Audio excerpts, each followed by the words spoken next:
Ladies and gentlemen, if you enjoy my video, please click the like button and share the video. It is the only way the YouTube algorithms really notices me. I will be very grateful to you. Inferno in Space. Scary story published by Scare Fiction. Read for you by Scare Fiction.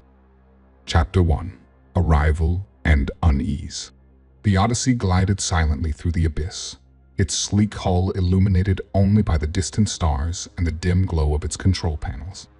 Captain Sarah Blake surveyed the space station Prometheus as it loomed into view, its once pristine exterior, now marred by grime and decay. The mission had started as a routine check-in, but the sudden silence from Prometheus was anything but ordinary. Approaching docking bay, Lieutenant Maria Sanchez's voice crackled through the intercom, her youthful enthusiasm barely masking the tension. As the Odyssey docked with the station, the crew could see the state of disrepair up close. Tangled wiring hung from the walls, and a thick layer of dust coated every surface. The space station, once a beacon of scientific achievement, now seemed to pulse with an eerie life of its own. Dr. Ethan Clark, his eyes squinting behind thick glasses, shuffled through the station's data logs on his tablet. This place was bustling with activity not long ago. The logs show it was abruptly shut down. No warnings, no distress signals. His voice, tinged with curiosity, barely concealed the edge of anxiety creeping in. Alex Harper, the ship's medic, gave a skeptical grunt. Well, that's just great. I hope whatever's left here isn't the reason for the silence. We better check it out before we all catch a case of space madness. As the crew stepped into the dimly lit corridors of Prometheus, the atmosphere shifted. Flickering lights cast erratic shadows on the walls, and an occasional clunk echoed from the depths of the station. Sarah's voice cut through the growing tension. Stay sharp. Something feels off. A sudden, guttural groan resonated from the ventilation system, causing Sanchez to flinch. Did anyone else hear that? She asked, her voice barely above a whisper. Probably just the station's settling, Clark said, though his eyes darted nervously. As they moved deeper into the station, the crew noticed more anomalies, data screens displaying garbled messages, and doors that creaked open on their own. The air was stale, carrying a scent that hinted at something long forgotten. Sarah, trying to keep her composure, addressed the crew. We're here to find out what happened and report back. Let's stick to the plan and avoid unnecessary risks. The group's unease was palpable. Each creak and shadow seemed to amplify their growing sense of dread. Tension simmered beneath their calm exteriors, and the unsettling environment only served to heighten their suspicions about what had happened on Prometheus and what might still be lurking in its darkened corridors. Chapter 2. Discoveries and Dread. The crew's footsteps echoed through the dimly lit halls of Prometheus. The silence was almost oppressive, punctuated only by the occasional hiss of malfunctioning systems.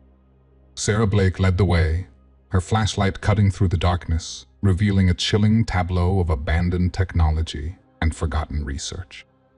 Over here, Clark called out, his voice barely containing his excitement. He stood beside a lab door that had been left ajar, the interior a cluttered mess of toppled equipment and scattered papers. His eyes widened as he noticed the half-finished experiments and mysterious vials strewn across the floor. Sanchez followed, her flashlight flickering nervously. This place looks like it was left in a hurry, she observed. The lab was in disarray, with charts and notes pinned haphazardly to the walls. Strange symbols and cryptic notations were scrawled across the whiteboards, their meaning lost to the crew. Dr. Clark's fingers trembled slightly as he sifted through a stack of research notes. These aren't standard scientific records. They mention something called Project Elysium.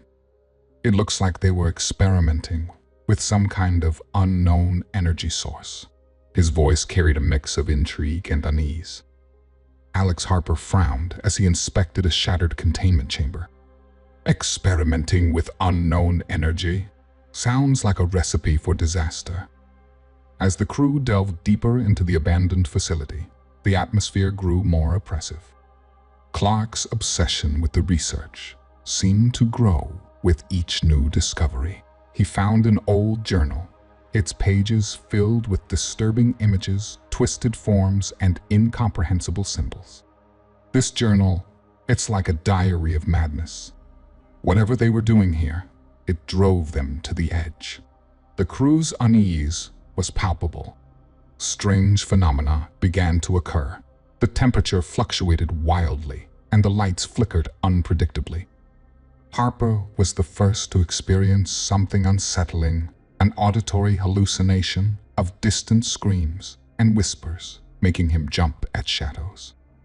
Sanchez stumbled upon a room filled with eerie, half-completed experiments. "Guys, look at this," she said, her voice trembling. She pointed to a containment unit with a biohazard symbol, its glass shattered and contents missing. Whatever was in here isn't just missing, it's gone.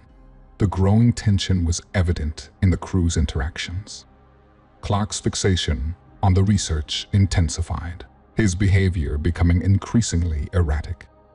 Sarah tried to maintain order, but her attempts to keep everyone focused were undermined by the mounting sense of dread. The station seemed to pulse with a life of its own, its haunted corridors whispering secrets of a past gone horribly wrong. The crew's discoveries had only deepened the mystery, leaving them to wonder what horrors had been unleashed and what might still lurk within the shadows of Prometheus. Chapter 3: Isolation Fear. As the crew of Prometheus huddled in the dimly lit control room, the sudden blare of alarms pierced the oppressive silence. The screens flickered erratically, and an ominous mechanical voice announced, "System failure. Communications systems offline." The room fell into a stunned silence, the gravity of their predicament settling in. "Great, just what we needed," Sarah Blake muttered, her brow furrowing as she scanned the flickering displays. "We're cut off from the Odyssey and from Earth. No way to call for help." Dr. Ethan Clark, his earlier obsession now mingled with panic, paced nervously. "This isn't just a system failure. It's deliberate. Something is sabotaging our communications." Lieutenant Maria Sanchez, visibly shaken, attempted to troubleshoot the control panel. "If we don't fix this, we're stuck here indefinitely," she said, her voice trembling. Alex Harper's usual skepticism had turned into a raw, palpable fear. "Or we're just waiting for whatever is out there to finish us off," he snapped. The shadows seemed to creep closer, distorting his already frayed nerves. The crew's psychological stress began to manifest. Sarah, trying to maintain control, found herself increasingly short-tempered. Clark's fixation on the station's research had grown into paranoia, leading him to accuse the others of undermining his work. Sanchez, usually calm and focused, was visibly rattled, her hands shaking as she worked. As they moved through the station's corridors, strange occurrences became more frequent. Objects seemed to shift positions. When unobserved, tools fell from shelves, and doors creaked open on their own. At one point, a cold breeze swept through, extinguishing their flashlights. When they flickered back on, they found ghostly apparitions lingering in the periphery of their vision, shadowy figures that vanished as quickly as they appeared. "Did you see that?" Sanchez whispered, her voice breaking as she clutched her flashlight. "It was like, Stop it," Clark interrupted, his voice harsh. "We need to stay focused. It's just stress playing tricks on us." Harper scoffed. "Or maybe it's something more. I'm telling you, something is here with us." Tensions escalated as the crew's fear-fueled arguments. "We need to figure out what's happening before it's too late," Sarah insisted, trying to keep the team unified. Blaming each other won't help. Clark's face was flushed with frustration. "I'm not blaming anyone. I'm trying to understand what we're dealing with." As the crew's emotional and psychological limits were tested, the atmosphere on Prometheus grew heavier. The isolation intensified their fears, and the malevolent presence seemed to thrive on their mounting terror. Every creak, every whisper from the shadows fed into their paranoia, making it increasingly difficult to discern reality from the horrors that lurked in the darkness. Chapter 4: The Unseen Enemy. The crew's efforts to repair the communication systems had failed, leaving them isolated and increasingly desperate. The oppressive darkness of Prometheus seemed to close in on them, and the sense of being watched was palpable. Every creak of the station's metal walls, every flicker of the faulty lights, seemed to amplify their growing dread. Dr. Ethan Clark, consumed by a mix of fear and obsession, led a small team to explore a section of the station that remained unexplored. "There has to be something we're missing," Clark muttered, his eyes scanning the walls for any clue that might explain their predicament. The cold, stale air felt heavy as they navigated through narrow corridors lined with forgotten equipment. As they turned a corner, Sanchez let out a gasp. "Look at that!" She pointed to a concealed door that seemed partially hidden behind a stack of debris. Clark's eyes lit up with a mix of triumph and apprehension. This could be it. With some effort, they pried the door open. The room beyond was dark, save for the eerie glow of emergency lights casting long shadows. Inside, they found a hidden chamber, its walls lined with unsettling diagrams and experimental equipment. Clark's hands shook as he flipped through a dusty ledger, the pages revealing grim details of the station's last desperate experiments. "It's worse than we thought," Clark said, his voice trembling. They were trying to harness an unknown entity's energy, a force that seemed to have a mind of its own. They weren't just conducting experiments, they were meddling with something profoundly dangerous. Crew's fear turned to raw panic as they realized the implications. The shadowy figure they had glimpsed earlier was not just a figment of their imagination, but a manifestation of the entity they had unleashed. It was intelligent, predatory, and capable of manipulating their environment. Desperation set in. Harper, visibly shaken, clutched his head. "It's not just haunting us. It's playing with us. It knows our fears." Sarah Blake's eyes reflected the same fear. "We need to find a way to stop this before it's too late." As the crew's psychological state deteriorated, they were plagued by nightmares and haunting visions. Clark dreamed of the entity's horrific form, a monstrous, shadowy amalgamation of human and alien features that seemed to devour light and hope.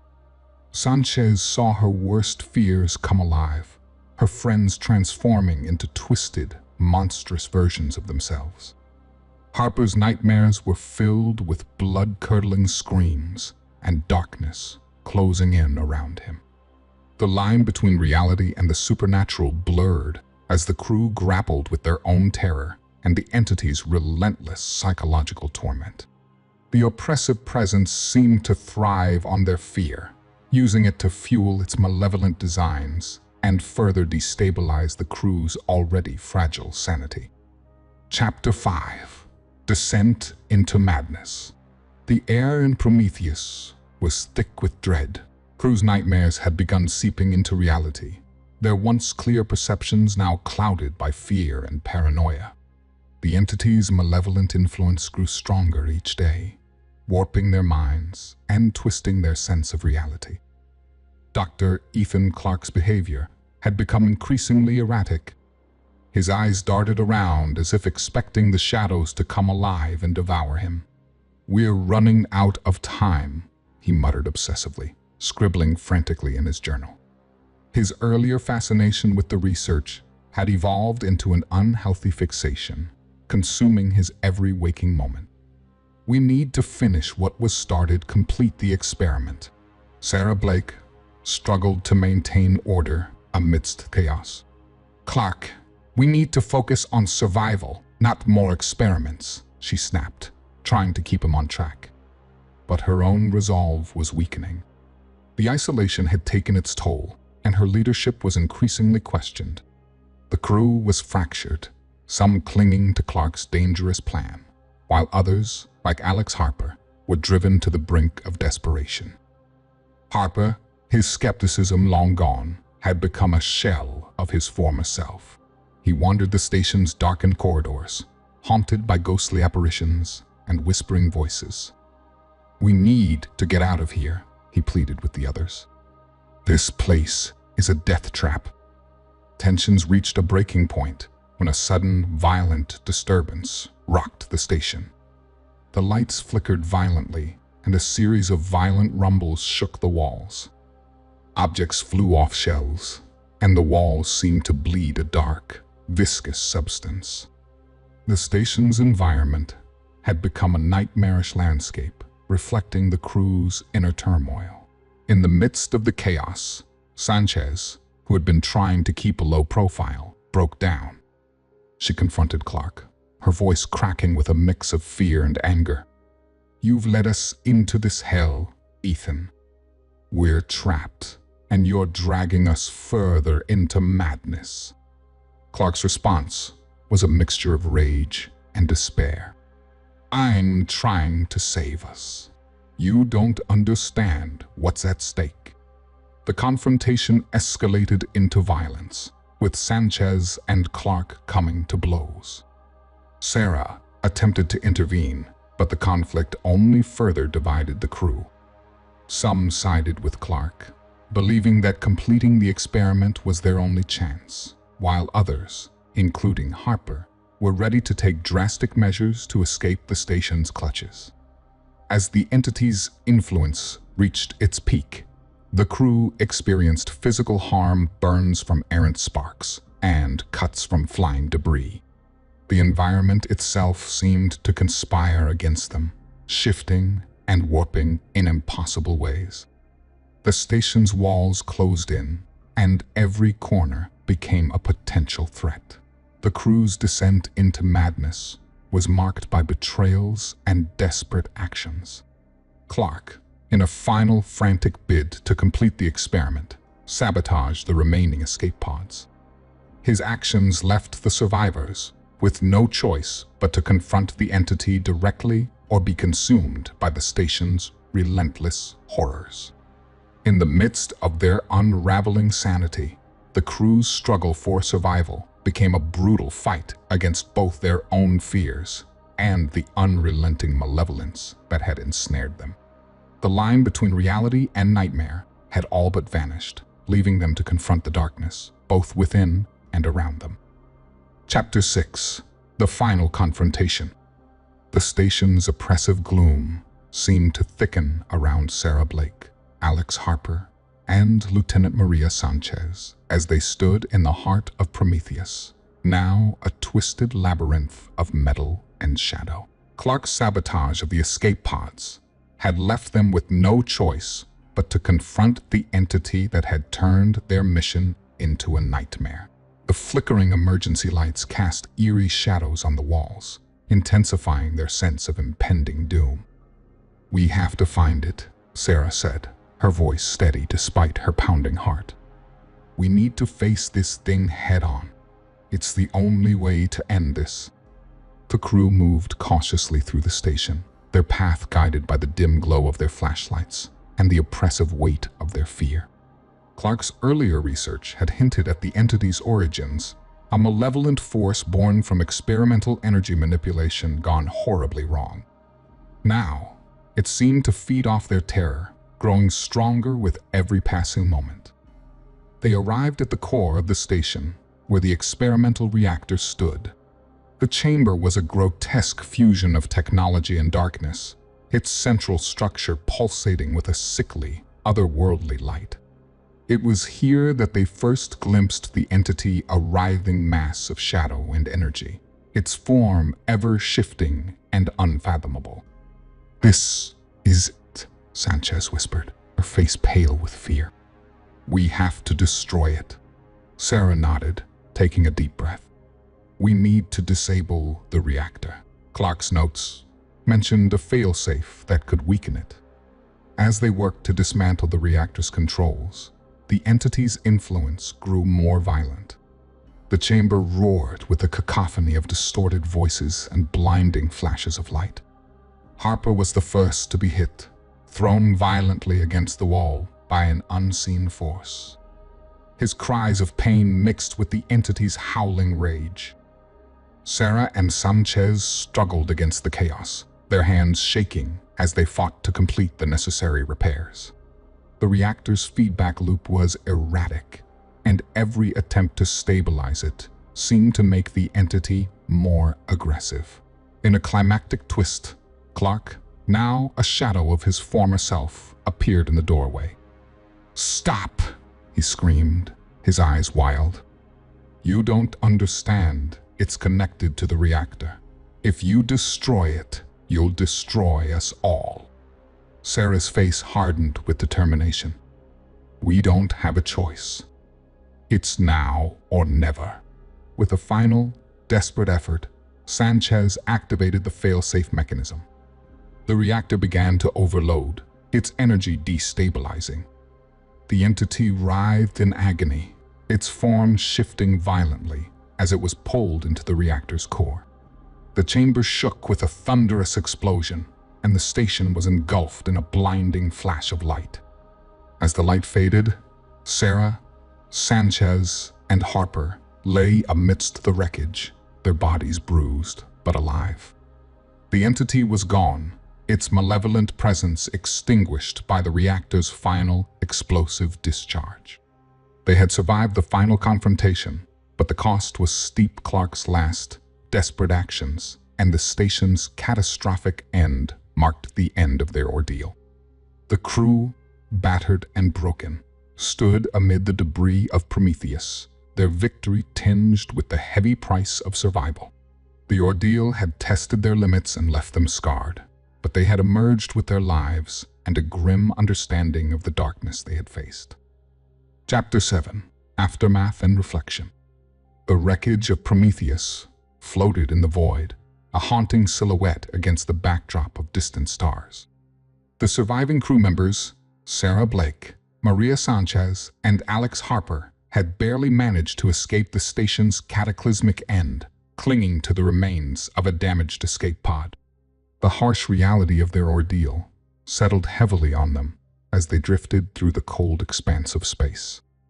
Sarah, her face smeared with grime and sweat, stared out at the stars, her expression a mix of relief and profound sadness. The battle had been won, but the victory came at a terrible price. Clark's body had been lost to the reactor's final explosion, and their mission had ended in devastation. The silence of space seemed to echo their inner turmoil. "Is it over?" Sanchez asked, her voice hollow. The terror that had plagued them now felt like a distant memory, but the emotional scars were fresh and deep. "We did what we had to do," Sarah replied, though her voice carried a note of uncertainty. "But it's hard to shake the feeling that there's more to this story." Harper sat slumped in his seat, his eyes vacant. "We survived," he said quietly, "but at what cost? I keep seeing the shadows, hearing those screams." The escape pod's control panel was damaged, leaving them adrift until rescue could reach them. Crew's physical wounds were significant bruises, cuts, and exhaustion, but it was the emotional toll that was most profound. They had been pushed to their limits, and each carried the weight of their personal losses and the horrors they had witnessed. In the aftermath, they found time to reflect. Sarah reviewed Clark's research notes one final time, uncovering a crucial detail that had been overlooked. The entity's origins were more complex than initially thought. It wasn't merely a byproduct of the experiments. but a sentient entity with its own motivations, a cosmic predator that had been manipulating events from the shadows. Sanchez tried to reconcile with her guilt over Clark's death and her role in their final confrontation. "I should have seen it coming," she said, tears in her eyes. "We all should have." Harper, though struggling, began to accept the reality of their survival. "We made it through because we trusted each other. Despite everything, that's what kept us going." As they awaited rescue, the crew came to terms with their ordeal. The space station Prometheus had been a vessel of horror, but it had also revealed their deepest fears and their strength in facing them. They had survived, but the experience had irrevocably changed them. They were no longer just a crew of explorers, but survivors who had faced the darkest corners of the universe and come back with a renewed sense of purpose and understanding. Chapter 8: A New Beginning. The escape pod, battered and bruised, drifted slowly towards the waiting arms of the Odyssey. As it drew closer, the survivors, Sarah Blake, Maria Sanchez, and Alex Harper, clung to a fragile sense of hope. Their ordeal was nearly over, but the journey back to Earth promised to be fraught with its own challenges. Rescue crews met them with a mix of relief and skepticism. The crew of the Odyssey listened in stunned silence as Sarah recounted the horrors of Prometheus. "You have to believe us," she pleaded, her voice cracking. "We faced something that defies explanation. We barely survived." The response was a blend of disbelief and concern. Medical personnel tended to their physical wounds, while scientists and investigators prepared to review Clark's research and the remnants of Prometheus. The survivors were subjected to intense debriefings, but the emotional scars they carried were harder to quantify. Each of them struggled with the challenge of reintegrating into a world that seemed unchanged, indifferent to their trauma. Sarah's efforts to explain the situation were met with polite nods and sympathetic smiles, but there was an undercurrent of doubt. "It's hard to believe," one investigator admitted. "We'll need to verify your claims." As they prepared to return to Earth, the survivors took one last look at the wreckage of Prometheus, which was now being carefully examined by the Odyssey's crew. It was a somber sight, a reminder of the horrors they had faced and the price they had paid. Just as they were about to leave, Sanchez noticed something unsettling. A faint, irregular signal appeared on the scanner, a signal she couldn't fully decipher, but that seemed oddly familiar. "Is it possible?" she began, her voice trailing off. Harper, standing beside her, frowned. "Maybe it's just interference," he suggested, though his tone betrayed his unease. The signal was dismissed as a glitch, but its presence left a lingering doubt. Back on Earth, the survivors faced the arduous task of reintegrating into civilian life. Their accounts were met with skepticism, and their experiences seemed to fade into the background of everyday existence. Yet, the impact of their ordeal remained. Each of them bore witness to a darkness that had fundamentally altered their perception of the universe. In a quiet, reflective moment, Sarah looked out at the stars from the safety of Earth. The nightmares were less frequent, but they never fully disappeared. The entity's malevolent presence, while seemingly vanquished, had left its mark. The universe was vast and mysterious, and the horrors they had faced were a reminder of the dark corners that might still linger, unseen and waiting. As the epilogue of their harrowing journey unfolded, the survivors were left to grapple with the knowledge that the cosmos held secrets far beyond human comprehension.